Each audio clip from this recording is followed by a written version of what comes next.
Hello everybody, I'm back with part 2 of ranking the Carry On films, and it was going to be a 2-part, but I've decided to make this a 3-part, because, even with 2 parts it'll still be quite long, because we're talking 30 films here. So in the part 1 I ranked all the ones from 1958 to 1966, which were all of the Anglo-amalgamated films, and in this video, I'm going to be ranking the ones from 1967 to 1972. So these are all done by rank organisations. All the ones after 1972 are also from the rank organisation. But, it was just quite difficult just to rank that many, so I decided to split it into 3 parts rather than 2. So, so all the 67 to 72 films are all on this set. The Ultimate Collection Volume 2. So this is the green one. The one I showed you yesterday was the blue one, which had all the Anglo films on it. So yeah, and I've got some notes typed up on my iPad. My phone's on charge at the moment, so yeah, I put the notes down on here. So again, this is just my personal list, and if you want to give me yours, then please feel free to do so in the comments below. So I love all these films, all the ones on here. I like a lot or love, because most of my favourite Carry On films are actually from this era. So yes, so number 12 is Carry On, Don't Lose Your Head. Well, it was originally just called Don't Lose Your Head, because, as I said, the rank organisation took over and started distributing the franchise, and they weren't allowed to use the Carry On name. Now, same actors, you got Sid James in the film, you got Kenneth Williams, you got Charles Hawtrey, same writer, same director, producer, everything is just without the words Carry On. But I think it was later re-released or renamed, and they added Carry On into the title. I think it's also known as Carry On Pimpernel, because it's a parody on the Scarlet Pimpernel. And I think that's the American title of the film. Not that the Carry On films, they weren't popular in America, though. Not as popular as they were in the UK. But yeah, that's my number 12. I do like this one, but the truth is, though, most of the historical Carry On films are not my favourites. I mean, I love them, but they're not my absolute favourites. My favourites, as I probably said before, are like the holiday-themed ones or the medical-themed Carry On films. Yeah, I'm more partial to those. So yeah, the medical one, the historical ones are not my favourites. So yeah, at number 11 I put Follow That Camel, which is the next film after Don't Lose Your Head. Again, this originally didn't have Carry On in the title, but it was later renamed Carry On, Follow That Camel. And I like this one. It's about the French Foreign Legion. I believe in America it was called Carry On in the Legion. But yeah.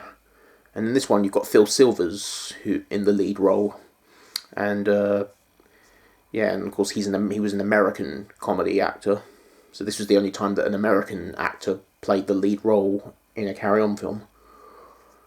And I liked Phil Silvers. I think he was funny, because I know originally they wanted Sid James for the role, but I don't think Sid was very well, because this was filmed around the time that when Sid had his first heart attack. He had a heart attack in 1967. So he was recovering, so they brought in Phil Silvers to replace him, I believe. But yeah, I do like this one, and I love Jim Dale. Jim Dale's technically the lead in here as well. And yeah, I love the chemistry between Peter Butterworth and Jim Dale in the film. Jim Dale plays... Peter Butterworth plays Jim Dale's... his butler, or his manservant as he's referred to. And yeah, I do like this film. again, it's a bit politically incorrect because Bernard Bresslaw plays an Arab in the film, so yeah, he's blacked up for the role. So yeah, not politically correct, but it was 1967, and back then it was allowed, but definitely not acceptable now. And so number 10, now this might surprise or maybe piss off some Carry On fans, because I know a lot of people consider this to be probably the absolute best Carry On film. I mean, I love this one, don't get me wrong, I love it. But because it's a historical one, you know, they've always been my least favourites, and that is Carry On Up the Khyber. And yeah, I know that must be sacrilege, but you know, I love this film, as I've said. It's brilliant story, brilliant acting. It's hilarious. Again, it's another one of those. It's another one that's politically incorrect. You know, Kenneth Williams and Bernard Bresslaw play Indian characters, but you know it's just hilarious. Especially Peter Butterworth. I think this is probably his best role. I think. Yeah, he plays Brother Belcher. And you've got Roy Castle in this film. Roy Castle makes his only carry-on appearance. He's basically filling in for Jim Dale, because Jim Dale was unavailable for this film because he was doing other work at the time. But yeah, Roy Castle's brilliant. Terry Scott, I think this is Terry Scott's first major carry-on role, because he had a small role in Carry On Sergeant 10 years earlier. And yeah, he plays the Sergeant Major McNutt. I think Charles Hawtrey's hilarious. He plays Private Jimmy Whittle, which is obviously a pun on Jimmy Riddle, which means piss. And yeah, the devil's in skirts.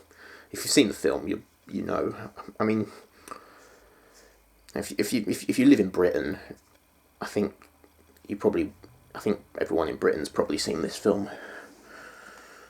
I'd be surprised if they haven't. And of course you've got Sid James. He's excellent as always. Sir Sidney Rough Diamond. This was the first Carry On film where he played a character called Sidney, because he often did play a Sidney in the Carry On films. So yeah, Carry On Up the Khyber's number 8. Number 7, I went with Carry On Henry. It's probably my favourite of the historical Carry On films. You know, Sid James plays Henry VIII, and I really like this one.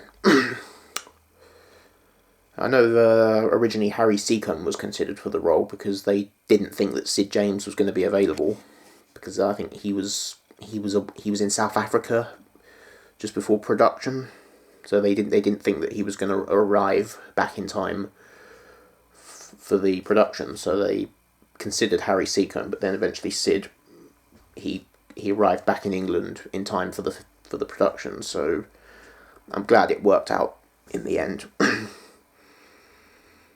And yeah, because I love Sid James. So yeah, I mean, Harry Seacombe would have been interesting. I like Harry Seacombe, I think he's hilarious, but he doesn't beat good old Sid. Nah. God bless Sid James. And yeah, you got Kenneth Williams playing Thomas Cromwell. He's brilliant. You got Terry Scott as Cardinal Wolsey. You've got Joan Sims playing the Queen, who's French. And yeah, because she's French, she likes to eat garlic cloves, and Sid is basically repelled by the garlic, and he's trying to get I think he's trying to get a divorce from her, or he's trying to get rid of her because he can't stand the smell of garlic. So yeah, it's funny. You've got Kenneth Connor in this one as well, although they don't really give him a lot to do. I mean, he appears throughout the film, but they don't really give him a lot to do. But yeah, I do like this one a lot. Number 7, I went with Carry On... not 7... number 6, I went with Carry On...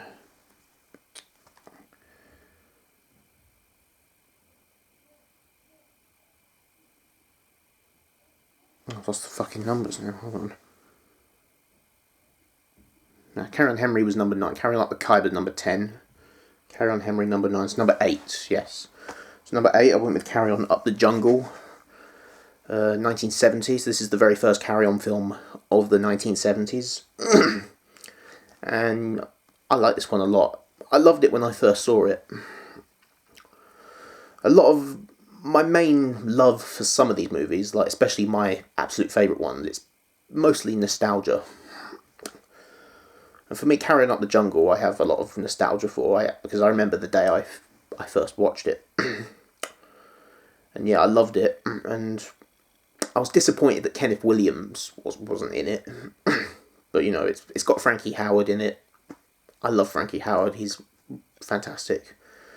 And yeah, he only appeared in 2 Carry On films. This was the second of his 2 that he appeared in, and I honestly wish that he'd done more. I wish that he would have become a regular, because he was fantastic. Probably my third favourite member of the Carry On team. You know, Sid James being my first, Kenneth Williams being my second favourite. I'd say Frankie Howard's probably my third favourite. But yeah, he's brilliant. Sid James is brilliant. Again, in this one, Bernard Bresslaw is blacked up. He plays an African character. So again, not politically correct. Yeah, and you've got Terry Scott, who plays Tarzan in the film. Well, they call him Jungle Boy, because apparently they weren't allowed to use the Tarzan name because of copyright, but he's clearly a Tarzan character. Yeah, I know they originally wanted Jim Dale for the Tarzan role, but Jim turned the film down because he wasn't happy that the character had limited dialogue. And yeah, apparently a lot of the other cast were offended that he turned down the role. But Terry Scott was great. I love Terry Scott. Definitely one of the more underappreciated members of the Carry On team, but you know, it would have been interesting to see how Jim Dale would have played that role. I know they wanted Kenneth Williams as well, because I know the Frankie Howerd role in the film, I think they did want Kenneth Williams for the part, but I think he was doing something else. I believe he was doing the International Cabaret, which was his famous comedy series that he did back in the 70s. But yeah, I love Carrying Up the Jungle. Some of the effects are a bit pants, you know. You've got the gorilla. It's obviously a guy in a suit, because obviously they didn't have CGI back in the 70s. Well, technically the 60s, because this was filmed in 1969. It was released in 1970. So yeah, it's clearly a bloke in a suit. So it looked a bit cheesy, but it's funny. I love it. And then number 7, I went with Carry On Matron, 1972. This is the last of the medical themed Carry On films. And yeah, I love this one. You've got Sid James, he's the leader of this criminal gang. And yeah, Kenneth Cope plays Sid James's son, who he doesn't want to be a criminal, but he's basically blackmailed by his father to disguise himself as a female nurse and then go into the hospital to try and steal some contraceptive pills so that they can sell them abroad. So yeah, the film mostly takes place at the maternity hospital. And you've got Terry Scott, who plays Dr. Prod, he's basically a womanizer, and he tries to seduce Kenneth Cope, unaware that he's actually a bloke in drag. Yeah, I like the bit when Terry Scott and Kenneth Cope are in the ambulance, because Valerie Leon has a cameo in the film where she's giving birth, and then Kenneth Cope's just about to get the syringe, but he accidentally trips and then gets the syringe into Terry Scott's arse and then knocks him out. So yeah, that's funny. And yeah, you got Kenneth Williams in the film. I love the relationship between Kenneth Williams and Hattie Jakes, where in this one he's actually, it's usually in the medical ones, it's usually the matron, Hattie Jakes, who's trying to who's in love with Kenneth Williams, but he's not interested. But in this one, it's the other way around. Kenneth Williams is interested in her. She's not interested in him. Until the end. Eventually, the film does end with them getting married. And Kenneth Cope, he gets married to Barbara Windsor at the end. Barbara Windsor plays one of the nurses who shares a room with Kenneth Cope. But then, of course, his disguise is uncovered, and she's in love with. They're in love with each other. Yeah, it's nice chemistry between the two. You got Charles Hawtrey in the film. He doesn't really do much. He's barely in the film, but he's there. So yeah, I love Carry On Matron, and I love Joan Sims's role in the film as well. She's taking forever to give birth. She's in the ward, and then her husband, who's played by Kenneth Connor, he's constantly hanging around the waiting room, and he's just impatient. But yeah, I love Carry On Matron. And number 6, I went with Carry On Again, Doctor. So this is the third medical film. This is 1969, so this was also the last Carry On film of the 1960s. And the last to feature Jim Dale. Well, it was the last of the original Carry On series to feature Jim Dale, because he, of course, returned over 20 years later for Carry On Columbus. But we'll get to that soon. And yeah, I love this one. It kind of has 3 sections. The first, I'd say the first act takes place in a hospital. The second act takes place on the medical missions on the island, and then the final act takes place at the surgical clinic, which is run by Jim Dale. And yeah, I just love this one. Jim Dale he's the lead in this one. And yeah, I think this is his best performance. He really knew what he was doing, and so yeah, this is probably my second favourite of the medical Carry On films. And the title would suggest that it's a sequel to Carry On Doctor, but it's actually not, because the characters, they have different names. And you got Kenneth Williams, who's he's the registrar doctor, and he's basically annoyed with Jim Dale. All the other doctors at the hospital are annoyed of him because he's very clumsy and accident prone. But he's very charming as well. He's a gentleman, a nice guy. And yeah, he's in love with Barbara Windsor, who's, to start with, she's one of his patients, but then they fall in love.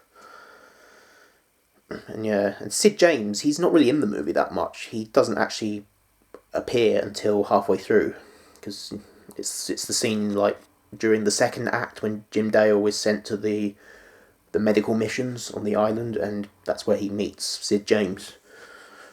So yeah, it's a small role, but he steals every scene that he's in. He's still his usual self. So yeah, I love this one. It is just great. And then number 5, we're into the top 5 now.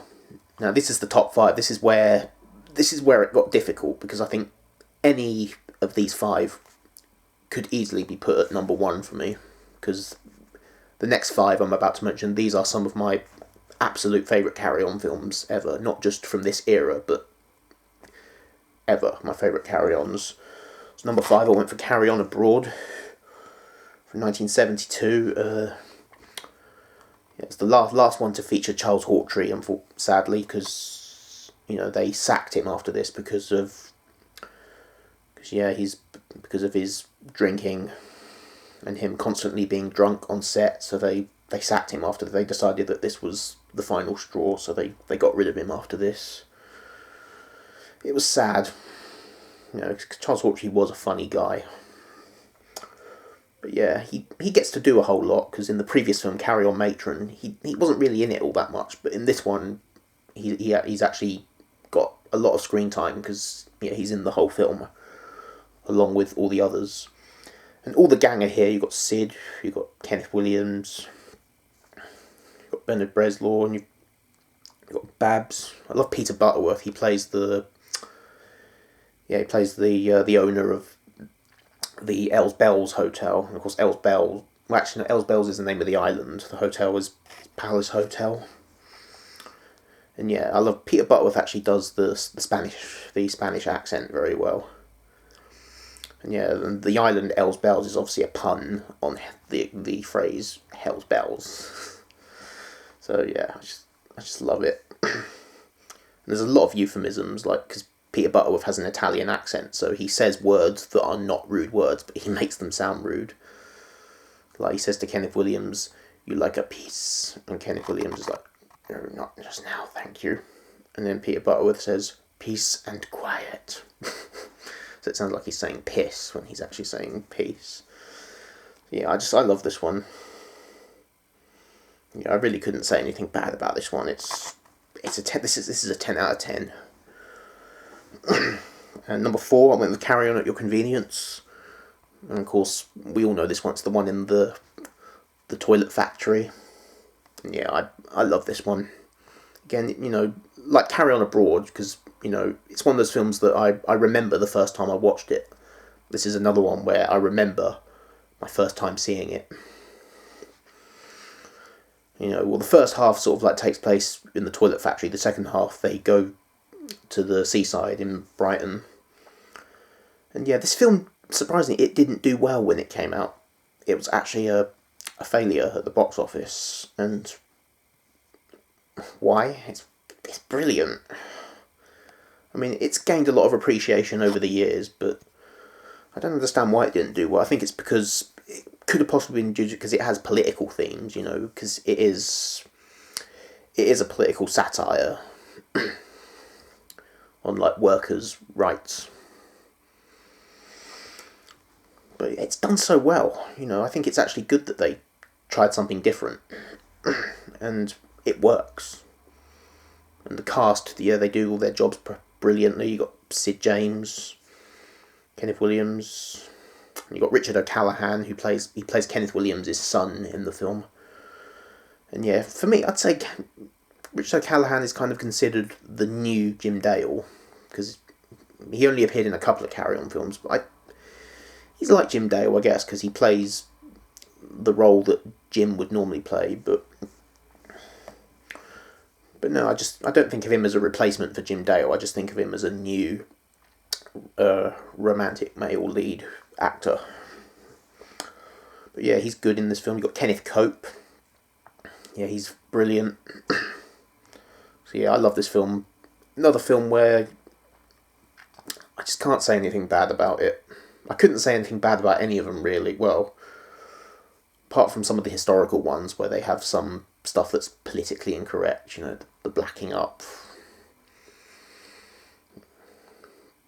But the ones in my top 5, I couldn't say anything bad about any of them. They're perfect for me. Number 3, I went with Carry On Camping. We all know Carry On Camping. It's one of those films that earned its reputation from just one scene. You know, the famous bikini scene with Barbara Windsor. But I don't like it just because of that scene. I love the whole movie. I love the double act or friendship with Sid James and Bernard Bresslaw. And also the chemistry between Kenneth Williams and Hattie Jakes is just brilliant as always. But Terry Scott, I think it's probably my favourite role from Terry Scott. And his wife with the annoying laugh. Charles Hawtrey's funny as well. So yeah, I love Carry On Camping. Brilliant. 100 out of 10. 10 out of 10, but I would give it 100 out of 100. It's out of this world. Number 2 is Carry On Doctor. This came out in 1967. This came out after Follow That Camel, so this was when they were allowed to use the words carry on again. And this was originally, apparently there was a rumour that this was going to be the last Carry On film, you know, because it was a success, because the previous 2, you know, they were worried that they were losing, like, audiences. They weren't really attracting audiences because they weren't using the carry on prefix anymore. So in this one, they decided to bring back the words carry on, and this became a success. But they said it had to be the last one, but I'm glad it wasn't, because you had so many great ones that followed afterwards. So yeah, Carry On Doctor, it's the second medical themed one, and this is my favourite of the medical ones. Frankie Howard is brilliant in this one. You know, he steals every scene that he's in. And yeah, he's just so funny. And he's actually the lead role in this one. Sid James's character, you only see him in sitting up in the hospital bed throughout the film. And this was due to his real life health problems, because he'd recently had a heart attack in real life. So yeah, he had a smaller role than usual. And he still appeared in the whole film. You know, he still had some great lines. He was still funny as usual. He just didn't have a whole lot to do. But at least he's in it. You know, that's what matters to me. You got Kenneth Williams as Dr. Tinkle. For me, this is probably his most villainous role. I mean, he was a villain in like Carry On Screaming, but in this one, I think he's a bit of a dickhead. You know, he's the head doctor, and the matron, she's not very nice either. The way they treat Jim Dale. Jim Dale plays a doctor in the film, and and Jim Dale's he's such a likable character, and it's just unfair how they're treating him, and like, and I just love how the other patients commit a mutiny on Kenneth Williams and Matron, and they get him to confess the truth by performing an enema on him. And with Matron, the female patients give her a bed bath. So yeah, just brilliant, classic. So number 1 for me is Carry On Loving from 1970. Now, the reason this is my favourite, this was the first Carry On film I ever watched. This was my introduction to the Carry On films. I saw it on TV one time, back at one Christmas, I think 2014. And yeah, I loved it. And the one thing I like about this one, it's got all like the main stars are all there, Sid James, Kenneth Williams, but it also introduces a new generation of Carry On stars, like some younger actors. You've got Jackie Piper, Richard O'Callaghan. And it just works so well together, with the old actors and the new actors, they're all given like equal screen time, and it works. And yeah, it just makes it's a shame they never continued this theme, of using, because a lot of these actors never came back again. Well, Richard O'Callaghan did one more after this. Jackie Piper did a couple more. And yeah, I love the story. The dating agency run by Sid and Hattie Jakes. And yeah, it's brilliant. It's very saucy, because I think the Carry On films got more risque in the 70s. They got more saucy. But yeah, I love Carry On Loving. It's absolutely fantastic. So that's my ranking of the Carry On films from 1967 to 1972. I hope you enjoyed it, and stay tuned for part 3, where I rank the films from 1973 to 1992. So take care, and see you later.